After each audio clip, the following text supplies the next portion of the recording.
तुम्ही भगवान परमात्म्याचे खऱ्या अर्थाने पाहायचं झालं तर गुण अद्याप गायलेले नाहीत. नारद महर्षी म्हणतात, व्यास महर्षी, जोपर्यंत तुम्ही तुमच्या जीवनामध्ये भगवान परमात्म्याचे गुण गाणार नाही तोपर्यंत तुमच्या जीवनामध्ये तुम्हाला समाधान प्राप्त होणार नाही. नारद महर्षी व्यास महर्षींना आपलं स्वतःचं चरित्र सांगतात. नारद महर्षी म्हणतात, व्यासजी, माझा जर विचार करायचा झाला तर मी एक सामान्य दासीचा मुलगा होतो. कोणाचा मुलगा होतो? नारद महर्षी स्वतः त्यांचं चरित्र सांगतात. आमचे गुरुवर्य शिंदे माऊली सांगत असतात की स्वतःचं चरित्र माणसाने कधी सांगू नये. काय? स्वतःचं चरित्र माणसाने कधी सांगू नये असं आमचे माऊली सांगतात. पण एखाद्या मनुष्याचं जर कल्याण होत असेल तर स्वतःचं चरित्र सांगितलं पाहिजे असं तेच पुन्हा सांगतात. नारद महर्षी म्हणतात, व्यासजी, तुम्ही तुमच्या जीवनामध्ये भगवान परमात्म्याचं भजन केलं नाही. माझा जर विचार करायचा झाला तर मी माझ्या जीवनामध्ये एक सामान्य दासीचा मुलगा होतो, पण आता सध्या मी ब्रह्मपुत्र आहे, म्हणजे ब्रह्मदेवाचा पुत्र आहे.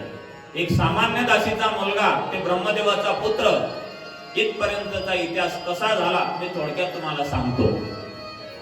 नारद महर्षी म्हणतात, मी पूर्वी उपवर्ग नावाचा गंधर्व होतो. भागवत धर्माचा महिमा न जाणल्यामुळे ब्रह्मलोकामध्ये जाऊन सुद्धा मी वापस आलो. कुठून वापस आले नारद महर्षी? ब्रह्मलोकामध्ये जाऊन, ब्रह्मलोकामध्ये असताना मी तिथल्या अपवर्ग ज्या स्त्रिया होत्या त्यांच्यामध्ये माझं मन रंगलं. तिथल्या ऋषींनी मला शाप दिला आणि मी मृत्यूलोकात आलो. ब्रह्मवैवर्तक पुराणामध्ये असं आलेलं आहे, द्रुमिल नावाच्या गोपाच्या घरी कनौज शहरामध्ये नारद महर्षींचा जन्म झाला.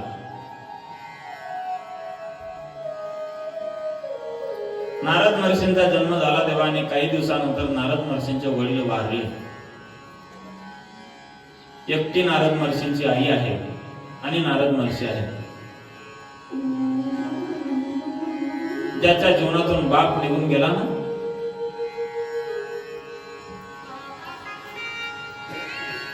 त्याचं जीवन म्हणजे बाप नावाची चादर ज्याच्या डोक्यावरून निघाली, जावे त्याच्या वंशदेवाकडे. नारद महर्षी म्हणतात, माझे वडील वारले, एकटी माझी आई होती, मी लहान होतो, माझा सांभाळ करावा, आमचं घर चालावं, त्याच्यासाठी काहीतरी केलं पाहिजे असं आईला वाटलं. आणि म्हणून आई एका ब्राह्मणाकडे आली आणि ब्राह्मणाला आईने विनंती केली की माझा छोटासा मुलगा आहे, माझ्या घरामध्ये खायला प्यायला काहीच नाही, मला जर तुम्ही तुमच्या घरामध्ये काहीतरी काम दिलं, त्या कामाच्या मोबदल्यामध्ये तुम्ही मला काहीतरी पैसे द्याल, त्याच्यावर मी माझं घर चालवेल. अशी विनंती केल्याच्या नंतर तो ब्राह्मण बिचारा चांगला होता. त्या ब्राह्मणाने नारद महर्षींच्या आईला आणि नारद महर्षींना त्या ठिकाणी कामाला ठेवून घेतलं. नारद महर्षी म्हणतात की तो जो ब्राह्मण होता तो भगवान परमात्म्याचा भक्त होता, संत सेवी होता. संतांची सेवा करण्यासाठी त्या ब्राह्मणाला लय खूप आवड होती, म्हटले खूप आवड होती, खूप आवडायचं.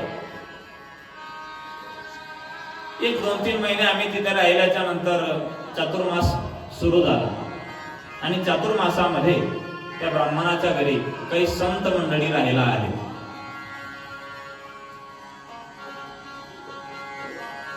तेव्हा त्या ब्राह्मणांनी त्या साधू संतांचा फार आदर केला, सत्कार केला.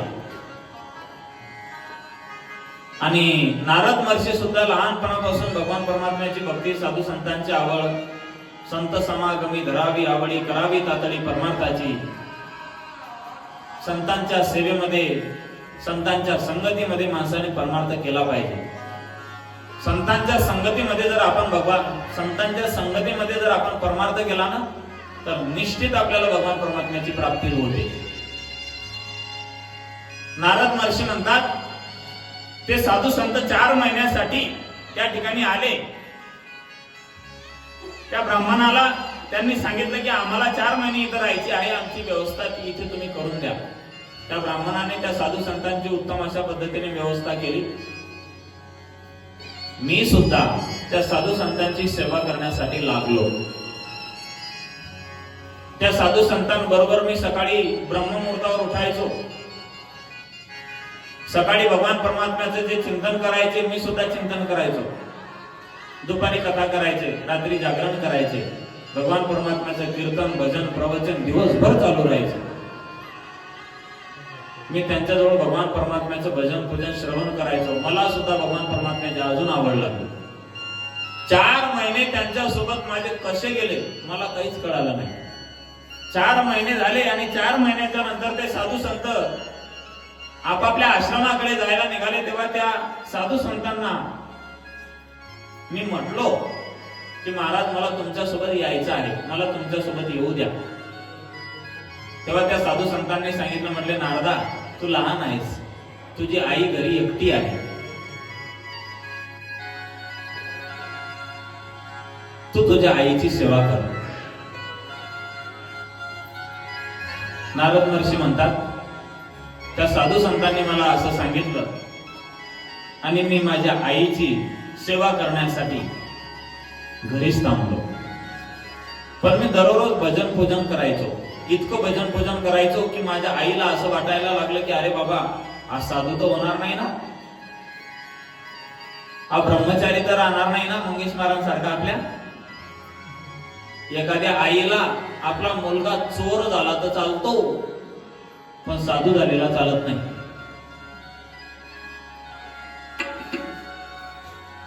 नारद महर्षी म्हणतात की माझ्या आईला भीती वाटायला लागली की हा साधू तर होणार नाही ना, त्या महात्म्यासारखं कुठं निघून तर जाणार नाही ना. कारण प्रत्येक आईला काय अपेक्षा असते आपल्या मुलांकडून, याने सुंदर लग्न करावं आणि आपल्याला नातू बंधू व्हावे आणि मग म्हातारपणामध्ये आपण त्यांना खेळवावं, असं प्रत्येक आईला वाटतं. कोणत्या आईला असं वाटतं की आपला मुलगा ब्रह्मचारी राहावा? बोटवर करा बरं, कोणाला असं वाटतं? कोणालाच वाटत नाही. नारद महर्षी पुढे बोलतात, अशा पद्धतीने दिवसामागे दिवस निघून गेले. एक वेळेस झालं असं,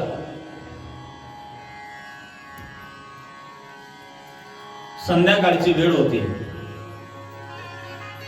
आणि संध्याकाळची वेळ असताना माझी आई गायीची धार काढण्यासाठी गोठ्यामध्ये गेली. गायीची धार काढून आई आश्रमाकडे परत येत असताना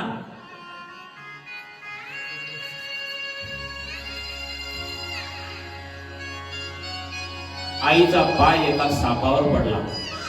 कशावर पडला? एका सापावर. आणि तो काळ प्रेरित साप माझ्या आईला चावला.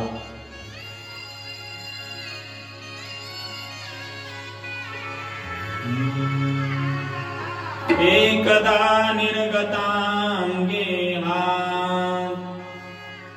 दुहन्ती निशिगां पथि सर्पो दशत्पदा स्पृष्ट कृपणा कालचोदितः. नारद महर्षी म्हणतात तो काळ प्रेरित साप माझ्या आईला चावला आणि चावल्याबरोबर 10 मिनिटांमध्ये माझ्या आईने प्राण सोडले.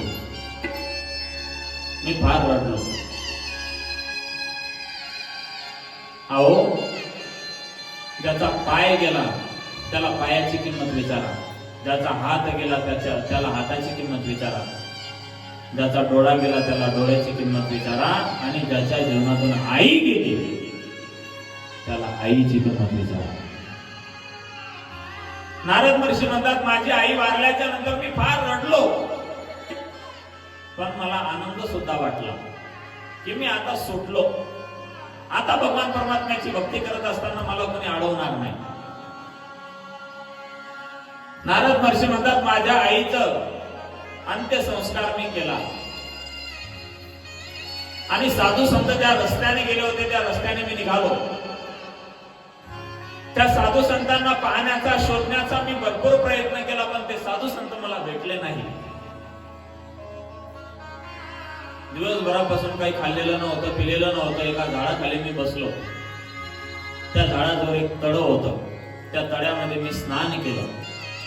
त्या तळ्यामधलं जे जल होतं, जे पाणी होतं, मी प्राशन केलं. ते पाणी प्राशन केल्याच्या नंतर, पिल्याच्या नंतर माझा थकवा जरा बरा झाला. त्या झाडाखाली मी ध्यान लावलं. त्या साधू संतांनी ज्या पद्धतीने भगवान परमात्म्याचं चिंतन केलेलं होतं, ते माझ्या ध्यानात होतं. त्या पद्धतीने मी भगवान परमात्म्याचं ध्यान त्या ठिकाणी करायला लागलो. मी भगवान परमात्म्याचं ध्यान करताच भगवान परमात्मा माझ्या अंतःकरणामध्ये प्रगट झाले. भगवान परमात्मा माझ्या अंतःकरणामध्ये प्रगट झाल्याच्या नंतर माझी अवस्था काय झाली? कंठी प्रेम दाटे, नयनी निरलोटे, हृदयी प्रगटे रामरूप. नारद महर्षी म्हणतात, पण फक्त 2 मिनिटं भगवान परमात्मा माझ्या अंतःकरणामध्ये राहिले, पण निघून गेले. मी बेचैन झालो, इकडे तिकडे फिरायला लागलो. तेवढ्यात आकाशवाणी झाली आणि आकाशवाणीने सांगितलं की बाळा, या जन्मामध्ये तू मला प्राप्त करून घेणार नाहीस. पुढच्या जन्मामध्ये मात्र तू माझ्या जवळच राहशील. नारद महर्षी म्हणतात, तिथून पुढे मी भगवान परमात्म्याचं इतकं भजन केलं, खूप भजन केलं. प्रारब्धानुसार माझा देह पडला, पण पुढे खऱ्या अर्थाने पाहायचं झालं तर ज्या वेळेस ही संपूर्ण सृष्टी भगवान परमात्म्याच्या मुखामध्ये पुन्हा गेली, तेव्हा ब्रह्मदेवा सहित आम्ही सगळी सृष्टी भगवान परमात्म्याच्या मुखात गेली. आणि जेव्हा पुन्हा सृष्टी निर्माण झाली, ब्रह्मदेवाची निर्मिती झाली आणि ब्रह्मदेवापासून माझी निर्मिती झाली. आणि मग भगवान परमात्म्याचं असं भजन केलं, असं भजन केलं, असं भजन केलं. भगवान परमात्मा अतिशय आनंदित झाले. आनंदित झालेल्या भगवान परमात्म्याने नारद महर्षींना विना दिली, देवदत्त नावाची विना दिली. देवदत्तमिमां विनां स्वर ब्रह्म विभूषितां मूर्छयित्वा हरि कथां गायमानश्चराम्यहम्. आणि भगवान परमात्म्याने नारद महर्षींना सांगितलं की, म्हटले नारदा बाळा, माझ्या नामस्मरणाचा उपदेश, माझ्या नामस्मरणाचा प्रचार संपूर्ण जगतामध्ये तू कर.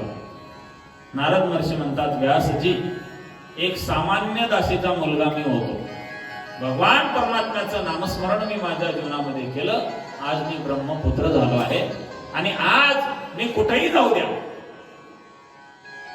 स्वर्गामध्ये जाऊ द्या, ब्रह्मलोकामध्ये जाऊ द्या, मृत्यू लोकात जाऊ द्या, पाताळात जाऊ द्या, सगळीकडे माझा सन्मान होतो. कशामुळे? भगवान परमात्म्याच्या नामस्मरणामुळे. म्हणून तुम्ही जोपर्यंत तुमच्या जीवनामध्ये भगवान परमात्म्याचं नामस्मरण करणार नाही, तोपर्यंत तुम्ही तुमच्या जीवनात समाधानी होणार नाही. असं नारद महर्षींनी व्यासजींना सांगितलं, प्रणाम केला, निघून गेले.